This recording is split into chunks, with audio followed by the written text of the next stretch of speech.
스가랴 3장 1절부터 10절 낭독하겠습니다. 대지상 여호수아는 여호와의 사자 앞에 섰고 사단은 그의 우편에 서서 그를 대적하는 것을 여호와께서 내게 보이시니라. 여호와께서 사단에게 이르시되 사단아 여호와가 너를 책망하노라. 예루살렘을 택한 여호와가 너를 책망하노라. 이는 불에서 꺼낸 거슬린 나무가 아니냐 하실 때에 여호수아가 더러운 옷을 입고 천사 앞에 섰는지라. 여호와께서 자기 앞에 선 자들에게 명하사 그 더러운 옷을 벗기라 하시고 또 여호수아에게 이르시되 내가 네 죄가를 제하여 버렸으니 네게 아름다운 옷을 입히리라 하시기로 내가 말하되 정한 관을 그 머리에 씌우소서 하며 곧 정한 관을 그 머리에 씌우고 옷을 입히고 여호와의 사자는 곁에 섰더라. 여호와의 사자가 여호수아에게 증거하여 가로되 만군의 여호와의 말씀에 네가 만일 내 도를 준행하며 내 율례를 지키면 네가 내 집을 다스릴 것이요 내 뜰을 지킬 것이며 내가 또 너로 여기 섰는 자들 중에 왕래케 하리라. 대지상 여호수아야 너와 내 앞에 앉은 내 동료들은 내 말을 들을 것이니라. 이들은 예표의 사람이라. 내가 내 종 순을 나게 하리라. 만군의 여호와가 말하노라. 내가 너 여호수아 앞에 세운 돌을 보라. 한 돌에 7 눈이 있느니라. 내가 새길 것을 새기며 이 땅의 죄악을 하루에 제하리라. 만군의 여호와가 말하노라. 그날에 너희가 각각 포도나무와 무화과나무 아래로 서로 초대하리라 하셨느니라.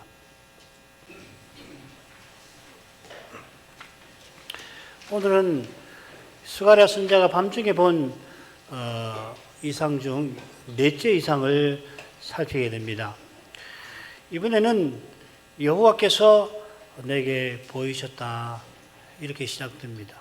우리말은 1절에 그 끝에 나오죠. 어순 때문에. 8개 이상이 각각 시작되는 장면은 소개하는 표현이 똑같지 않습니다. 밑에 도표 참조하시면 됩니다. 내가 눈을 들어 보았다. 내가 본다 하는 표현이 8개 중에 5으로 가장 많습니다. 넷째 이상에서만 여호와께서 내게 보이셨다 이렇게 되어 있습니다. 물론 이제 둘째 이상에도 보면 한가운데 장면이 둘이잖아요. 그 내 뿔과 내 공장 여기 보면 가운데 여호와께서 내 공장을 보이셨다. 물론 나오긴 합니다만은 시작 표현에서는 여기만 이렇게 나와요. 밤의 이상이 시작되는 처음에 선지자 스가랴에게 여호와의 말씀이 임하여 이르시니라 하고서 8개 이상을 쫙 보여주셨잖아요. 그처럼 모든 이상은 결국 여호와께서 선지자에게 보이시는 것이고 계시인 겁니다. 이상은 계시의 방법이죠. 그죠? 꿈도 방법입니다. 여호와께서 보이실 때 천사를 통하여 보이셨습니다. 똑같이 보이셨는데 보이신 방식은 조금씩 다른 것 같아요. 먼저 줄거리를 보죠. 줄거리는 아주 간단하게 둘로 나눌 수 있습니다. 1절부터 5절까지 하나의 사건이 기록되어 있다고 할 수 있는데 여호와께서 대지상에 더러운 옷을 벗기시고 깨끗한 아름다운 옷과 정한 관을 입히시는 겁니다. 그 다음 6절부터 10절에서는 여호와의 사자를 통해서 대지상에게 말씀하시는 내용이 주로 나옵니다.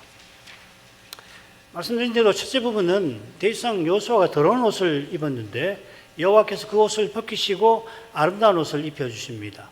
왜 이렇게 하시는가 하면은 사탄의 참소와 붙어 있습니다.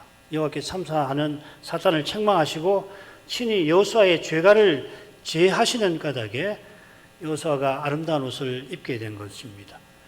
그런데 이 장면을 보면 여호와의 사자께서 여호수아 앞에 서 있다가 곁에 서신 것으로 끝이 나요. 이게 좀 특징적입니다.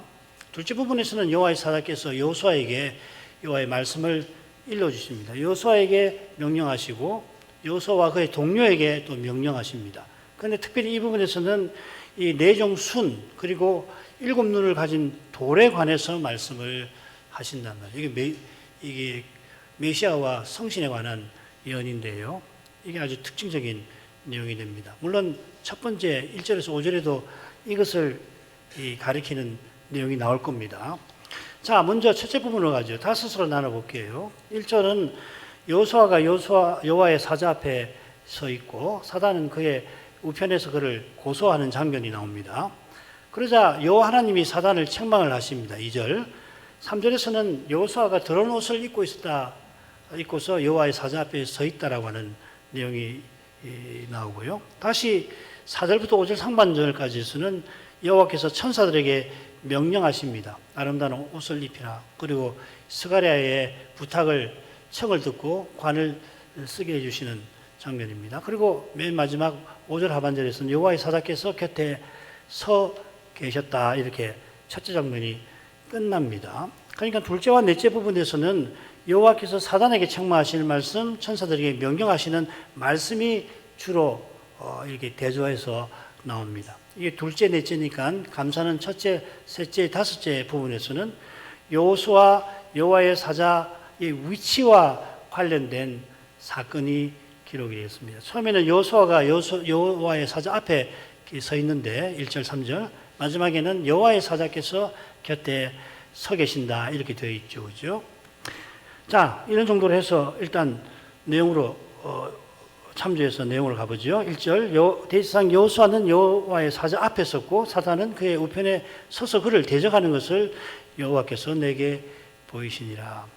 1절은 그리고 그분께서 내게 보이셨다 이렇게 시작됩니다. 이건 우리가 앞에 생각했습니다.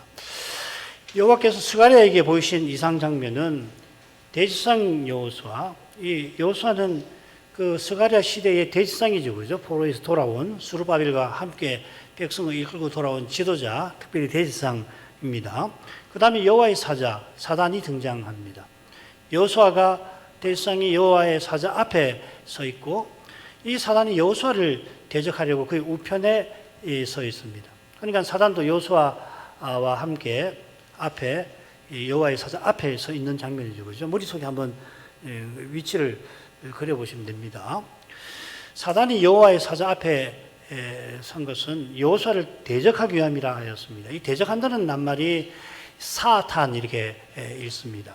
그리고 이 사단은 사탄 이렇게 둘 다 장음이에요.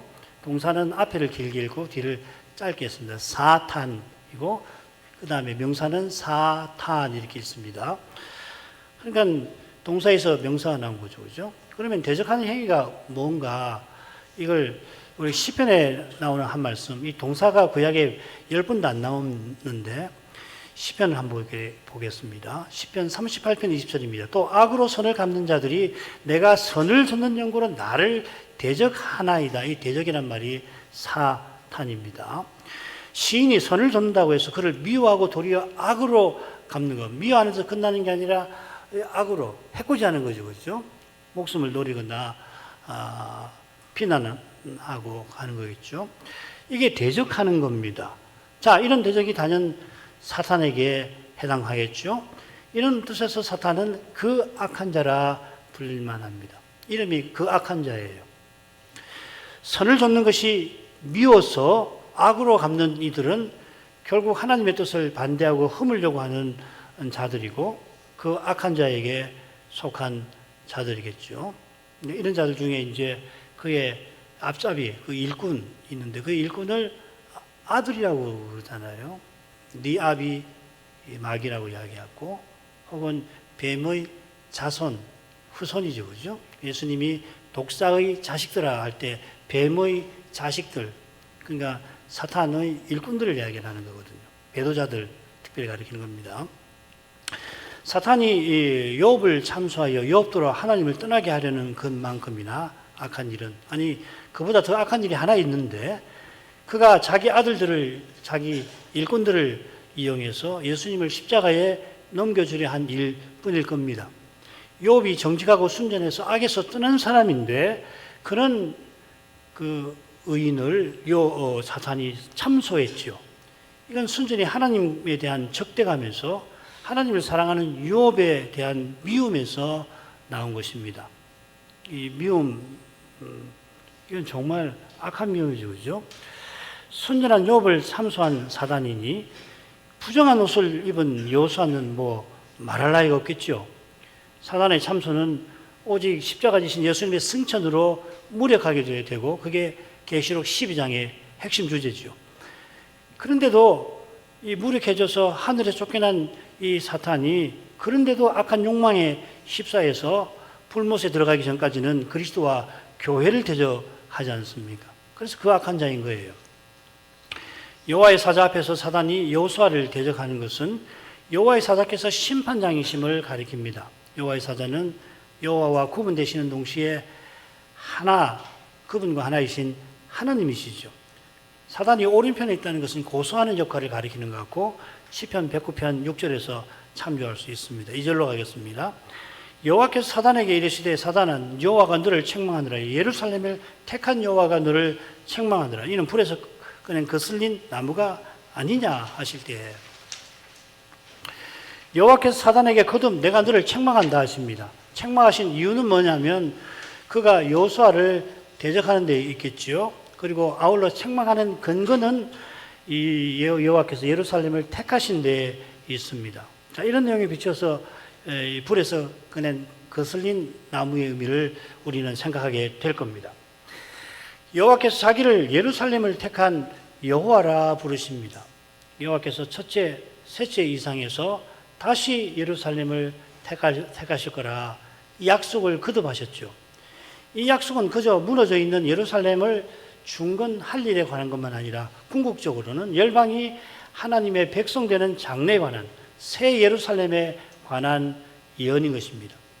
요컨대 여호와께서 다시 예루살렘을 택하신다는 것은 메시아를 보내서 영원한 나라를 세우실 것을 가리킵니다. 그 나라가 어떤 나라냐면 그리스도가 전반에서 전부인 그런 희한한 나라죠. 그 나라가 계시록 마지막 이상에 나오는 새 예루살렘 성이고 그 예루살렘 성이 과연 그런 나라 아니에요. 이 성은 메시아를 믿는 신자 우리를 가리키는데 메시아와 하나인 그의 신부고 그리스도의 몸과 지체이죠. 그래서 그들이 이루는 세계는 그리스도가 전부이시고 저 전반에 계시는 그런 희한한 세상인 거예요. 그게 장차는 환히 나타나고 지금도 여기서 우리가 믿음으로 그런 세계를 구현하는 거라고. 기독교는 이런 종교라고요. 개인의 구원 물론 중요합니다만은 그걸 넘어서 가지고 희한한 세계, 영원한 제국, 이 거룩한 사회와 관련된 종교거든요. 이 약속 위에서 여호와께서 지금 여호수아를 대적하는 사단을 책망하십니다. 사단이 욥도 책망할 정도니까 더욱이 더러운 옷을 입은 여호수아를 그냥 둘 리가 없는 겁니다. 순전한 욥도 사단이 참소하죠. 할 수 있는 이유가 있습니다. 그게 메시아의 속죄 이전이라서 그런 거 아니에요. 그처럼 장차 여호와의 종으로 오셔서 우리의 죄를 담당해 주실 것이라 지금 여호와께서 이스라엘을 망하게 하려고 하는 사단을 책망하실 수가 있는 거라고. 이스라엘이 무슨 자격이 있어서 책망하시는 게 아니고 이스라엘 자체를 보면은 지금 이 참소당하고 남을 상태 아니에요. 그런데도 하나님께서 장차 이루실 그 약속을 근거해서 하나님의 사랑에 근거해서 책망하시는 거죠. 여호와께서 책망하시면서 이는 불에서 꺼낸 거슬린 나무가 아니냐 하십니다. 불에서 거슬린 나무는 심판의 불에 완전히 타지 않고 남아있는 심판을 통과한 이 사실을 가리키는 겁니다. 이스라엘이 지금 포로에서 돌아온 것과 붙어 있습니다. 나아가 포로에서 돌아왔지만 여전히 식민지 백성이듯이 성전 지대는 놓았지만 성전 재건을 중지한 상태와도 붙어 있습니다. 이런 상태는 참수하는 사탄에게 먹잇감 같을 것이겠죠. 사람 보기에도 이스라엘의 지금 상태는 비난받아 마땅합니다. 성전은 세우지 않고 자기 집 판벽한 집을 세우려고 넓고 크게 집 만드는데 지금 골몰하고 있지 않습니까? 그러나 여호와께서 장차 여호와의 종으로 오셔서 구원하시기 위하여 그들을 포로에서 돌아오게 하신 겁니다. 여전히 순종치 아니하는 그들인데 선자를 보내셨습니다. 그처럼 대지상 여호수아들어 하나님께 제사 드릴 수 있게 하시는 거죠. 이 이상이 지금 그걸 보여주는 겁니다. 자, 이 주제가 셋째, 넷째 작은 부분에서 다뤄질 겁니다. 셋째 보겠습니다. 여호수아가 더러운 옷을 입고 천사 앞에 섰는지라. 더러운 옷을 입고 있다 했습니다. 말씀드린 대로 여호수아는 포로에서 돌아온 그 시대의 대제사장입니다. 대제사장인데 아름답고 거룩하고 아름답고 영광스러운 옷이 아니라 세 가지를 이야기하죠. 거룩하고 영광스럽고 아름다운 옷이 아니라 더러운 옷을 입었다 했습니다. 이 더러운이라고 번역한 말은 어떤 뜻이냐면 오물, 토사, 쉽게 말하면 똥입니다. 제사 드리는 짐승의 똥은 진 바깥에서 불살라 버리죠. 이건 완전히 전소해 버리는 겁니다.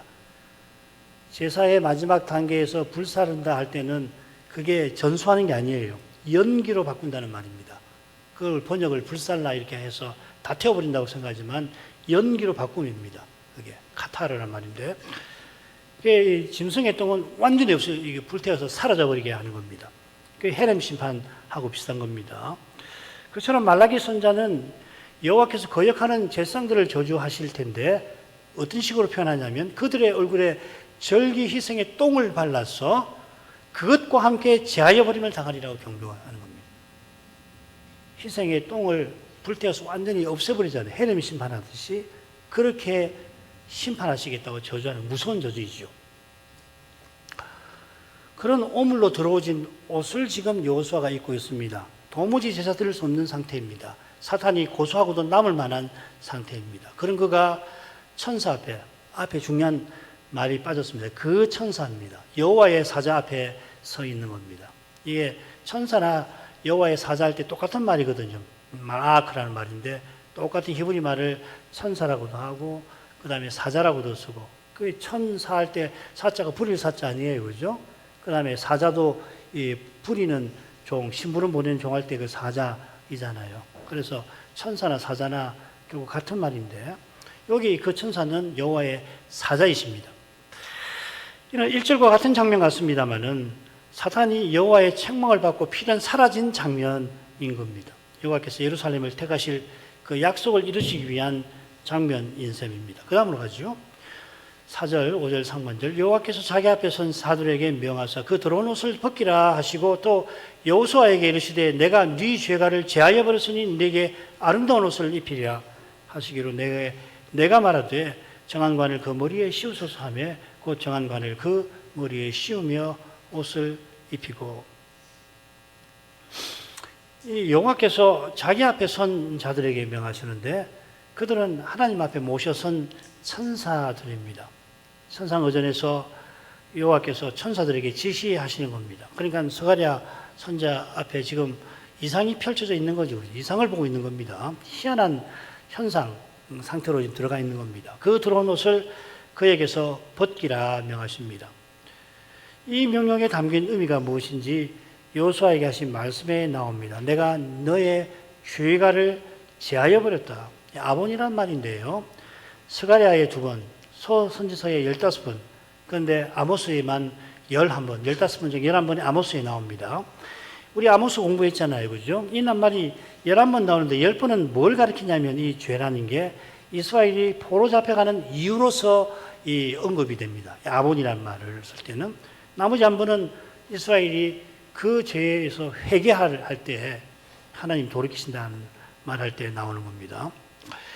여호수아의 죄가를 제하셨다는 것은 이스라엘이 이 포로에서 이제 돌아오게 하신 것을 가리킬 겁니다. 여호수아가 들어온 옷을 입은 것은 그가 제사 드릴 수 없는 상태인데 이는 배도하여 성전이 무너진 상태이기도 한 겁니다. 대지상은 성전 그리고 제물, 희생이라고 하죠. 그죠? 희생이란 말은 우리 청소년들 위해 설명하면은 희생이란 말은 제사 드리는 짐승이란 말이에요.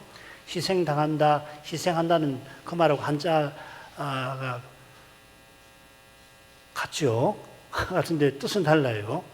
그래서 희생할 때는 제사 드리는 짐승이란 말입니다. 그러니까 대지상, 성소, 희생, 제물은 함께 오실 메시아를 가리킵니다. 성소가 하나님께서 메시아를 통해서 자기 백성과 함께 하심을 가리키는 물리적인 장소죠. 구약에서는 어떤 집이든지 텐트든지 혹은 산이든지 혹은 나무든지 어떤 장소죠. 대지상은 하나님께서 언약 백성을 만나 주시는 그 중보자이고요. 희생제물로 드리는 제사는 대지상이 성소에서 하나님께 나아가는 겁니다. 거룩하고 영광스럽고 아름다운 옷을 입은 대지상은 요컨대 걸어다니는 성소라 할 수 있습니다. 그의 속옷, 그 다음에 에봇, 받침, 그리고 에봇, 세 개 아니에요, 그죠? 이 셋은 성막의 뜰과 성소와 지성소와 거룩함에서 같은 등급이죠. 대제사장이 에봇을 입고 전쟁에 참여하는 것은 광야에서 여호와의 언약궤를 제사장이 메고 전진하는 것과 같은 겁니다. 제사장의 의복에서 중요한 것이 관인데, 이 관은 여호와께 성결이라고 쓰인 정금패가 둘러져 있습니다. 이건 조금 이따가 이 관에 대해서 설명할 거예요. 이 패의 기능과 의미와 교훈이 성서교의 핵심입니다. 출애굽기 28장 38절. 이 패가 아론의 이마에 있어서 그로 이스라엘 자손의 거룩하게 드리는 성물의 죄가를 담당하게 하라. 그 패가 아론의 머리에 늘 있으므로 그 성물을 여호와께서 받으시게 되리라. 그러니까 대제사장이 이마에 이 패를 두르는 것은 이스라엘의 죄가를 담당하는 겁니다. 그 덕분에 이스라엘이 여호와를 가까이 하는 거죠. 제사 드릴 수 있게 된다는 말입니다. 우리 주님께서 가시면류관을 쓰시고 십자가에 달리셔서 그 피가 주님의 이마를 타고 흘렀을 텐데, 그 피가 우리를 정결하게 하나님께 가까이 하는 거죠. 이게 이제 로마서 3장 26절하고도 맞닿아 있는 거거든요. 주님이 성소잖아요. 그러니까 십자가에서 피가 흘러서, 물론 손, 발에 도리는데 이마에 그 관을 쓰셨으니까 찢기신 그 상처에서 흐르는 피가 이마로 흘러내리는 거거든요. 이건 창세기 3장의 저주하고도 붙어 있는 거죠. 이마에 땀이 맺혀야 먹을 것을 얻는다 하는 그 저주하고도 관계되는 거라고요. 자, 그건 뭐 다른 데서 공부하도록 하고요. 여호와께서 대제사장의 죄가를 제하여 주신 것처럼 그에게 아름다운 옷을 입혀 주십니다. 이 아름다운 옷은 레위기 출애굽기에 나오는 아름다운 옷하고 다른 용어입니다. 어디 나오냐면요, 배도한 이스라엘이 화려한 옷을 입었다 할 때 거기 나와요. 그 배도한, 간음한 여자 이스라엘의 용모 중에 하나로 나옵니다. 이거 설명하는 굉장히 긴데 일단 들어보십시오. 그 예복이라고 되어 있습니다. 그래, 이 아름다운 옷이 어떤 의미인지가 알기가 쉽지는 않아요. 설명하려면 굉장히 길고 복잡한데, 바로 다음에 정한 관을 서게 하시는 것처럼 이 옷도 비슷한 의미일 거라고 학자들은 추측합니다. 아마 이 아름다운 옷은 일상에서는 벗어두는 옷일 거예요. 그래, 이 아름다운이라는 말이 나온 동사는 무슨 뜻이냐면 무장하다 하는 뜻입니다. 대부분은 거룩한 전쟁을 위해서 준비하는, 그래서 무장하다, 전쟁에 나가니까 무장하다 이렇게 번역을 한 겁니다. 그때 레위인이 거룩한 예복을 입고 무장한 사람들 앞에 행하지요. 그들이 예복을 입고 찬송하는 것은 사령관 여호와께서 앉으시는 보좌와 같은 역할을 한다고 말씀드렸죠. 어쩌면은 여호수아에게 아름다운 옷을 입히신 뜻이 여호와께서 거룩한 전쟁 수행하시는 현실과 붙어 있는 것 같습니다. 예배는 무엇보다 하나님을 가까이 하는 건데 동시에 하나님을 향하는 겁니다. 예배를 드리는 길, 그러니까 하나님을 가까이 하고 향하는 그 길에 신령한 전쟁이 늘 기다립니다. 우리의 예배를 통해서 특별히 영원한 대제사장께서 이 전쟁을 수행하고 계시는 것입니다. 이건 뭐 여러 번 말씀드린 거니까 이 정도로 가름하죠. 여호와께서 대제사장에게 아름다운 옷을 입히라 하시니까 선지자가 정한 관을 그 머리에 쓰게 해달라고 청합니다. 이 관은 흥미롭게도 왕관입니다. 대제사장이 쓴 관하고 다른 용어예요. 그래서 몇 번 나오지 않지만은 이 성경에 나오는 용례들 보면 이거는 왕이 쓰는 관입니다. 아울러 정한 관에서 이 정한이라고 하는 말은 대제사장 이마에 둘린 패에 쓰이는 말이에요. 정금 패할 때 서가랴가 어떻게 이런 관을 건의했는지를 생각하기에 앞서서 이어 여호와께서 여호수아에게 하시는 말씀이 왕권에 관한 것이라는 것을 주목할 필요가 있습니다. 여호수아에게 하시는 말씀이 7절에 나오는데 한가운데 네가 내 집을 다스릴 거라고 약속하십니다. 통치가 나오죠.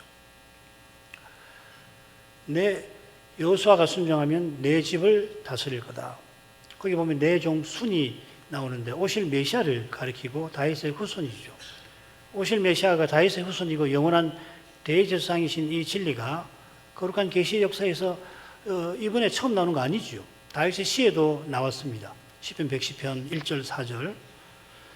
주님 시대의 쿰난 종도들이 오실 메시아는 둘일 거다. 레위 계통에서 오고 유다 계통에서 올 거다. 두 메시아를 말할 정도로 이 예언을 해명하는 것은 결코 쉬운 게 아닙니다만은 우리는 이미 멜기세덱 반차로 오신 대제사장 예수 그리스도를 배웠기 때문에 이 진리를 스가랴도 이미 알고 있다고 생각할 수 있는 것입니다. 아울러 스가랴 시대에는 이스라엘 왕이 없죠. 그저 왕이 없는 게 아니라 다윗 위가 비어 있습니다.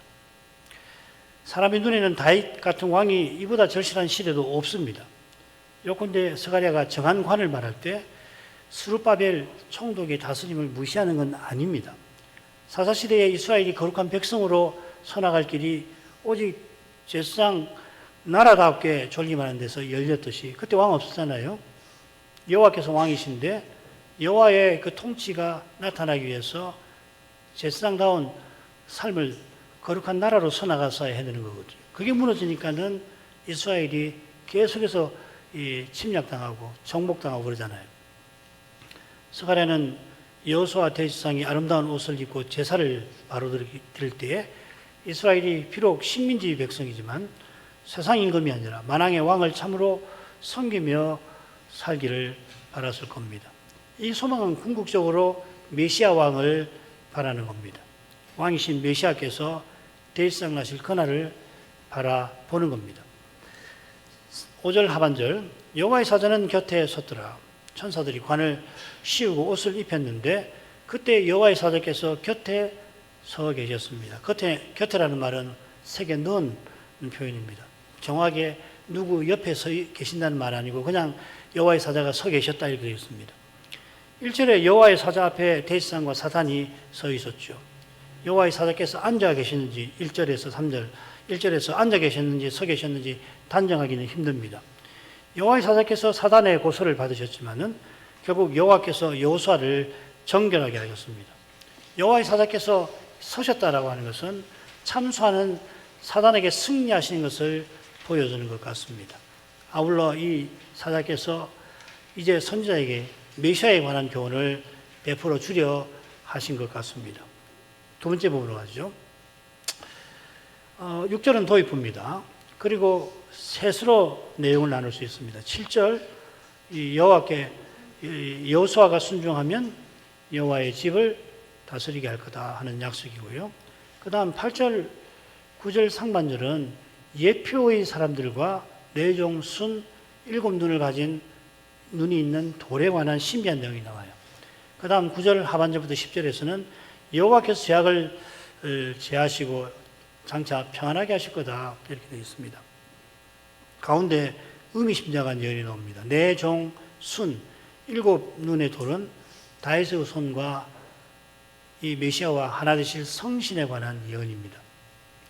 이 메시아와 성신을 가리킨다라고 하는 그 가리킴이 예표라는 말하고 붙어 있는 거죠. 예표. 그리고 앞뒤로 제사장 나라와 거룩한 백성의 사명이 이루어지는 장차 이스라엘의 삶이 약속되어 있습니다. 6절로 가겠습니다. 여호와의 사자가 여호수아에게 증가해 가로되 여호와께서 참수하시는 사단을 책망하시고 여호수아에게 아름다운 옷과 관을 입혀주시니까 여호와의 사자께서 대제사장에게 증거하셨다. 하나님 말씀을 일러주시는 건데 이 증거하셨다라고 하는 말에 언약이라는 단말이 나옵니다. 거기서 여호와의 사자께서 대제사장에게 여호와의 말씀을 엄숙하게 전하시는 겁니다. 언약의 말씀을 전하시는 겁니다. 그 내용을 첫 번째 보죠. 7절 만군의 여호와의 말씀이 네가 만일 내 도를 준행하며 내 율례를 지키면 네가 내 집을 다스릴 것이요 내 뜰을 지킬 것이며 내가 또 너로 여기 섰는 자들 중에 왕래케 하리라. 오늘은 아주 간단하게 몇 줄만 말씀을 드리겠습니다. 여호와의 사자께서 만군의 여호와께서 이렇게 말씀하셨다 하고서 여호수아를 권면하십니다. 이 일이 여호와께서 스가랴에게 보이신 이상 중에 일어난 것임을 잊어서는 안 됩니다. 지금 전체로 이 스가랴에게 보인 이상이 계속 펼쳐지고 있는 장면이거든요. 여호수아가 실제로 여호와의 사자에게 말씀을 듣는 게 아니에요. 이상 중에 스가랴의 눈에 여호와의 사자가 여호수아에게 말씀하시는 장면이라는 거죠. 그가 나중에 스가랴에게 이 말씀을 전해 듣게 되겠죠. 하신 말씀은 매우 정교한 줄거리가 되어 있습니다. 사용된 낱말을 보면 선명하게 그 줄거리가 드러나요. 네가 만일 내 도를 준행하며, 이 준행한다는 말이 히브리 말로 할라크라는 말입니다. 건따는 말입니다. 내 윤리를 지키면 샤마르, 한가운데 내가 내 집을 다스릴 것이요 내 뜰을 지킬 것이며, 역시 샤마르가 쓰였습니다. 내가 또 너로 여기 섰는 자들 중에 왕래케 하리라. 마할라크, 할라크, 마할라크, 이 명사입니다. 할라크는 동사고요. 그러니까 아주 의도적으로 구성이 되어 있죠. 오늘 이 내용 간단하게 말씀을 드리고 다음 시간에 좀 더 부연 설명을 하겠습니다. 왜냐하면 내종순, 이 일곱 눈을 가진 그 돌에 관한 내용이 매우 심오하기 때문에 이 내용과 결부시켜서 설명을 드려야 할 겁니다. 여호수아가 내 도, 곧 여호와의 길에 행하면은 여기 섰는 자 중에 행할 거라, 행하게 하겠다 약속하시죠. 여호수아가 여호와의 율례를 지키면 여호와의 뜰의 거룩함을 지킬 것입니다. 이게 대지상의 본문 두 가지 임무 중에 하나죠, 그죠? 여호와를 섬기는 것, 성소를 거룩하게 지키는 것. 한가운데 여호수아가 여호와의 집을 다스리게 될 일이 약속되어 있습니다. 이 다스린다는 말은 흔히 재판한다는 말입니다. 판단한다는 말. 대지상은 여호와의 집에서 여호와를 섬기는 신하인데 그가 여호와의 집을 다스릴 거라 하십니다. 그처럼 여기 섰는 자들의 말은 여호와 앞에 서 있는 천사들을 가리킵니다. 그들 중에 왕래하게 하신다는 말은 천상의전에 참여하게 하신 선자처럼 하나님의 뜻을 듣고 들은 내용을 아뢰도록 하겠다 하시는 말입니다. 대지상이 이렇게 하나님 뜻을 듣고서 그 뜻을 좇아 하나님의 집을 다스리게 하겠다는 이야기죠. 이런 일을 행할 대제사장, 선지자, 왕의 직분까지 겸손한 그런 분이 장차 오실 것을 예견하는 겁니다. 이게 내종순입니다. 그러니까 이 천상의전에 가서 하나님 뜻을 듣는 역할은 선지자의 역할이거든요. 다스리는 건 왕의 역할이고, 지금 이상 중에 그냥 여호수아 대제사장에게 직접 이야기하시는 게 아니고 이상 중에 이 대제사장 여호수아에게 이런 신비한 말씀을 해주시는 거라고. 그분이 바로 여호와께서 여호와의 종이 되신 그리스도이십니다. 대제사장이시면서 왕이고 선자처럼 천상의전에 참여하는 분. 그처럼 여호와께서 오시기 500년도 전에 여호와의 종으로 오실 일을 스가랴와 당대 교회에게 전해주신 거죠. 바로 이 교훈이 스가랴 시대의 교회의 문제를 해결하는 참된 열쇠가 될 것입니다. 뿐만 아니라 오신 메시아께서 다시 오실 그 약속이 우리 시대에도 절실한 말씀이기도 하겠죠. 그죠? 굉장히 신비한 내용이 담겨 있는데 다음 시간에 이런 내용 위에서 좀 더 나머지 부분 설명해 드리겠습니다. 기도하십시다. 거룩하신 아버지, 스가랴 선지자의 넷째 이상에서 여호와께서 오실 메시아에 관하여 예언하신 일을 살피게 해주셨습니다. 선자가 이상 중에 들어온 옷을 입은 대제사장 여호수아가 여호와의 사자 앞에 서 있고 그의 오른편에 사단이 서서 그를 대적하고 있는 것을 스가랴가 보았습니다. 사단이 그 악한 자라 불릴 만큼 심지어 여호와를 경외하고 정직하며 순전하고 악에서 떠난 유혹조차도 참소할 정도였으니까 제사 드릴 수 없는 상태, 성전이 파괴되어 버리고 재건하지 못하는 이 상태를 가리키는 그 더러운 옷을 입은 대제사장은 그가 얼마나 고소할 만하였는지 짐작할 수 있나이다. 그런 사탄을 하나님께서 책망해 주십니다. 지극히 의로우신 하나님이 사탄의 고소가 옳지 아니하다 책망을 하신 것은 다시 예루살렘을 택해 주시는 사실에 있나이다. 다시 예루살렘을 택하리라 하시면서 그때는 열방도 내 백성이 될 것이라 약속하셨는데 이는 여호와께서 친히 여호와의 종으로 오셔서 구원을 이루실 그 일을 가리키고 있사옵나이다. 하나님이 친히 죄인을 위하여 십자가 져주시는 까닭에 이제 사단은 더는 우리를 고소하지 못하게 하십니다. 이 위대한 사실을 스가랴를 통하여 알리실 때 이 일을 행하실 메시아가 어떤 분이신지를 이처럼 신비한 방식으로 알려주십니다. 저희가 이런 말씀에서 그리스도께서 세상에 오신 이 일이 얼마나 신비하며 다윗의 후손으로 오신 그분께서 대제사장이시며 또한 선자이신 이것이 그저 신학적 교리적 진술에 그치는 것이 아니라 하나님이 친히 경영해 나가시는 거룩한 신비인 것을 잊지 않게 하여 주옵소서. 예수님 이름으로 기도합니다. 아멘.